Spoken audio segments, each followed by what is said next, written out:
Hi everyone, my name is Hannah. I want to tell you a story about how my sister and I literally conquered almost the entire city with our beauty. But our victory did not bring us much joy, and now you'll find out why.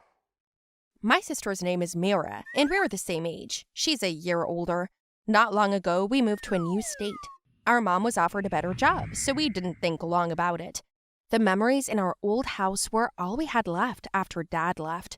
Our mother was very deep in herself. Mira and I were worried, but in time, the offer to move in came. At that time, we didn't even think about it, because it would be good for everyone, not just for Mom. A new city and a new life, Mira and I said dreamily. The old one wasn't bad, except for the last period. But as soon as we got to the new house, my sister and I kind of got a second wind. People there were different, and we weren't afraid of being judged. We started to wear our colors and clothes the way we liked. We felt free or something. It was cool. One day, as we rode in the car on business, I happily shared my impressions with my mother. Mom, can you imagine how cool it is here? Mira and I are getting popular, though school hasn't even started yet. Oh, I can imagine how interesting it'll be in school. But Mom abruptly let us down from heaven to earth. I advise you to focus right on your studies, she said very dryly. I do not need scandals at this new school. I'm not going to blush in the principal's office.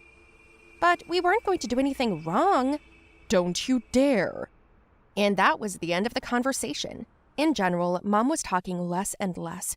I was disappointed, but there was nothing we could do about it. And then school started. School started just a week after we moved in. Mira and I had time to meet a couple of guys and hang out. A lot of the guys were coming on to us, and that kind of fame was fun. After all, we weren't reciprocating to anyone. We were just growing in popularity. It was cool. At school, from day one, we had people who wanted to be friends with us and people who hated us. I won't say we were bitchy, but sometimes we had to be. In short, life was different now, brighter and more fulfilling, which was not the case with our mom, though. Whenever we came home, we saw that she was home alone. Once I went up to her and asked, Mom, why are you sitting on the couch from morning till night? You have a job here. Why don't you go? It could at least take your mind off of things. But my mother became even more cold and rude. It's none of your business. I want to just sit here. I don't want to sit here. It's up to me to decide, she'd say. Mom, is something wrong? Tell me. Maybe we can help you. What's wrong? Yes, something's wrong. In case you didn't notice, your father left me.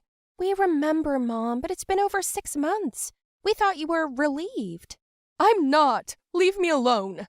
Her aggression was growing. My sister and I didn't understand what was going on. Meanwhile, things were going well at school. We were studying and actively participating in school life. We signed up for free sections after school, up to the theater, and we were preparing to perform in front of an audience on stage. The week before the performance, we came home to invite my mom over to watch our debut. She was sitting in front of the TV that night as usual, watching a show with a bored look. Mira and I timidly approached my mother, and Mira reported our performance, hoping that my mother would be proud of us. But her reaction was unexpected. Don't you have anything else to do? What? Have you decided to draw attention to yourself this way? Mom, what are you talking about? We're just participating in a show. What's the big deal? Can't you just be happy for us? You think I don't understand why you're doing this? You're just trying to show yourselves off in public.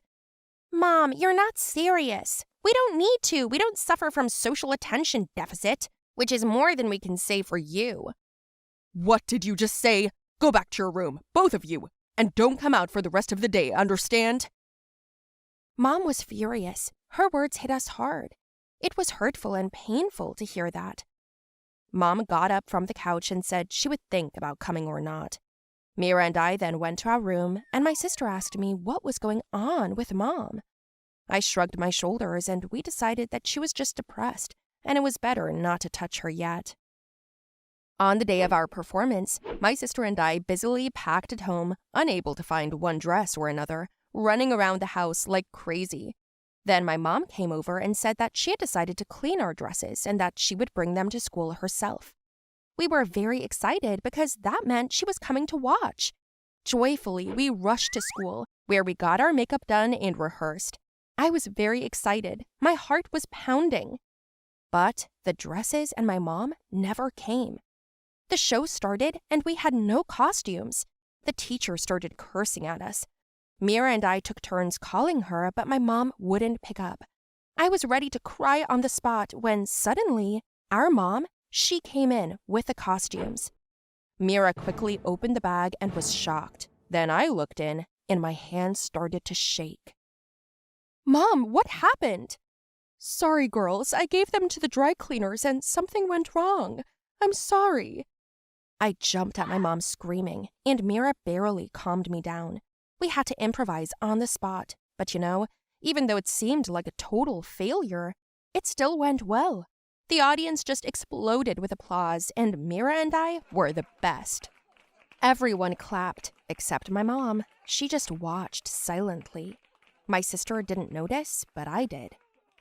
On the way home, sitting in the car, we didn't even talk. And at home, Mom was even more aggressive than usual. She did a bedtime cleanup and made my sister and I go through our things and clean the basement. It was just awful. I couldn't stand it, so I went up to her, threw my rag on the floor, and told her I wasn't going to clean, that I was tired and wanted to sleep. Then my mom took my phone away from me and told me I was grounded. I stood up to her, and she said no right away. "I decide what I have a right to do and what I don't. Is that clear to you?" "You are my mother, but I don't have to listen to every word you say. What's going on with you anyway? Why are you acting like this? You can't even be happy for us." "What do you mean?" "I just called the dry cleaners and they told me that no dresses were brought into them. And I also found pieces of material in your room and scissors on the floor. Well, Mom, now tell me it wasn't you." "Mom, is that true?" "I don't have to answer to you." "What is wrong with you? Do you hate us? Why?" Mom cried, and then she started babbling. "For being young and beautiful." What? I couldn't even breathe. My chest hurt. "Is this some kind of joke?" "Your father left for someone as young and beautiful as you. She's the same age as you. And me? I gave birth to you two, got old, and became so ugly, unwanted. No one needs me anymore." At that moment, I suddenly felt very sorry for her. Mira and I looked at each other and hugged her. We cried too. My mother would not calm down. She bellowed so much that the whole house shook. Out of her came a long accumulated resentment and anger. The next day, my sister and I skipped school and took my mother to a beauty salon. She resisted for a long time, but eventually gave in. In a few hours, there was already another woman standing in front of us. She looked so fresh and beautiful. "Wow, Mom, you look amazing!" Mom almost cried, but feared for her makeup. We updated her closet and took her out to the best restaurant. It was probably the best day of the last year. Making a toast, Mom admitted that her actions were stupid and selfish, and also that envy is a bad engine, especially when it comes to her children. "Mom, well, look on the bright side of this one. You raised us to be such beauties that you are jealous of your own work." "That's right." "I'm sorry. I'm so ashamed. But I really did raise you guys to be so beautiful. And I'm sorry that I almost ruined your debut performance. You were gorgeous, by the way. I'm so proud of you." Mira and I were silent about one thing. We didn't know that my dad had left us for someone so young, and we felt bad for Mom. We posted a photo of us three online. Dad was our friend, and of course, he reacted right away. He asked how we had got so beautiful, and Mira and I wrote that we had gone on a date with Mom. My father tried to find out what kind of date and why the hell we went with, and Mira said that we went because we had found a better man for my mother than him. And then we blocked him. We made the decision that we would no longer risk our mother's health and happiness for someone like him. And that was the best decision. Hi, my name is Rachel, but you can call me Ray. I would like to share a story with you, but I don't tell it to many people because I'm ashamed and embarrassed. But now I've reached a turning point in my life when I've begun to understand that sometimes Some things in life do not depend on us at all, and all we have to do is accept them or reject them. I hope for your support. Write your opinion in the comments. It is priceless for me. Let's start with the fact that I grew up without a father. I've always, as I can remember, had a mom.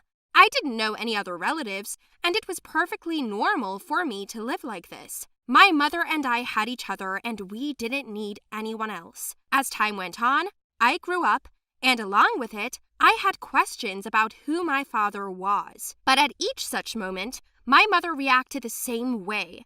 With aggression, she always called him a goat and said only that he had cheated on us, but how he cheated, why, and when, she did not tell. I knew it was bothering her, so I only asked about Dad 2 or 3 times. The last time, I got a slap in the face.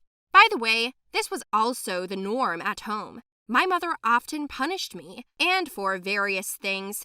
For example, a poorly washed floor, not neatly folded dry clothes, and once I washed her white blouse and my sweatpants. I swear, I didn't even see that her blouse was in the washing machine, so I got hit so hard. I didn't go outside for 3 days after that, because the bruises on my hands didn't go away. My mother beat my hands with a belt. Yes, she was always strict, terribly demanding. Each morning started with screams and ended with them too. And sometimes she screamed so much that she lost her voice, and then it was my fault again. I really wanted to be an obedient girl. I studied hard, always cleaned the house, cooked as best as I could, never went out with friends, as long as my mother was in a good mood. But every day I was waiting for the same thing. Screams, quarrels, screams, punishments. When my mother was particularly angry, she said that I was a burden that pulled her down, that if I wasn't there, she would be happy. How did that make me feel? Of course, it was terrible. I ran into my room after such words and cried all night. But then I calmed down and told myself that my mother was just tired. I still loved her, if only because she was the only one I had. Yes, we did not live very well. Sometimes it was barely enough to close all the accounts and buy food. That's also why we didn't allow ourselves much. But one day, there was a happy accident. Some unknown uncle came to our house. He called himself a lawyer and informed us that he worked for my mother's father and that he died, but left an inheritance in the form of a house for me, his granddaughter. It was a small house in another city. The lawyer brought a letter with warm words of regret that they did not communicate all these years, that he asks for forgiveness and gives us the property. I was standing in the other room at that moment and heard everything. How happy I was! Do I have a home of my own? I was so happy. I wanted to go to college, or at least move to another city and live, now that I have my own house. I was ready to squeal with joy. Mom signed the necessary documents and, without really saying anything, took the keys and slammed the door. I ran out of the room happy, wanting to hug my mother and congratulate us on the purchase. Then I got slapped again. "Why are you running? This is not your home. It's mine by right, and I will do what I want with it," she shouted. I begged her not to do anything wrong, but she said that I was underage, so she had the right to dispose of it without my knowledge. In short, my mother, as it turned out, held a grudge and resentment against her father due to the fact that one day they had a big fight and she left home. Grandfather didn't even try to stop her, so she didn't go back. Then she met my father, who, after finding out about her pregnancy, left, and since then, she has been angry with the whole world. I tried to persuade her not to sell the house, but she wouldn't listen. My mother sold it, along with my future, my plans and dreams. She felt that it was more important for her to close debts and loans with this money, so she did. And the rest of the amount my mother spent somewhere, but definitely not on me and not on the house. I have no idea what she did with it. The college that I had dreamed of for so long was also behind me, and at that moment, I realized that I no longer had anyone to help me. Summoning all the will in my fist, in my senior year, I began to look for places for a free education. I applied anywhere just to be accepted. I couldn't and didn't want to stay at home with my mother, because it became more and more difficult to talk to her every year. We didn't have a connection, and over the years, my mother and I became even more withdrawn. Besides, I couldn't forgive her for doing this to me, to my future. At that time, I was determined to leave and take care of myself on my own, because it wasn't safe to stay with her. That's what I did when I graduated from high school. I still got into a good college thanks to tests, although I was not physically active. I did not play sports. I do not have a creative gift, but I am smart. I studied a lot and always did everything conscientiously. I was accepted to the Faculty of Physiology, which I was happy about. I told my mother the day before I left. It was a terrible scandal, but I didn't listen to her. I just packed up and left. Ask me how I lived. It was hard for me because I didn't have much money and work, but I got out of it, got into debt, sold some of my things, and made some money over the summer. This was enough for me for the time being, but then I got a scholarship. In general, why I decided to share my story with you is so that you do not give up and do not betray your dreams. You know, not all parents are capable and have the ability to take care of their children. This happens and we either accept it or don't. For example, I could not accept it and did not want to. Since then, a couple of years have passed, and my life has changed dramatically, and I am happy. And as for Mom, she lives in the same way and in the same place, still works and doesn't want to see me. But I understand that this won't always be the case. She probably needs more time to digest the information. Oh no, in no case did I leave her, as she says about me and my father. I just ran away to arrange my future. Is that so bad? What would you do in my place? Share your opinion, please. I'm waiting for your comments and likes.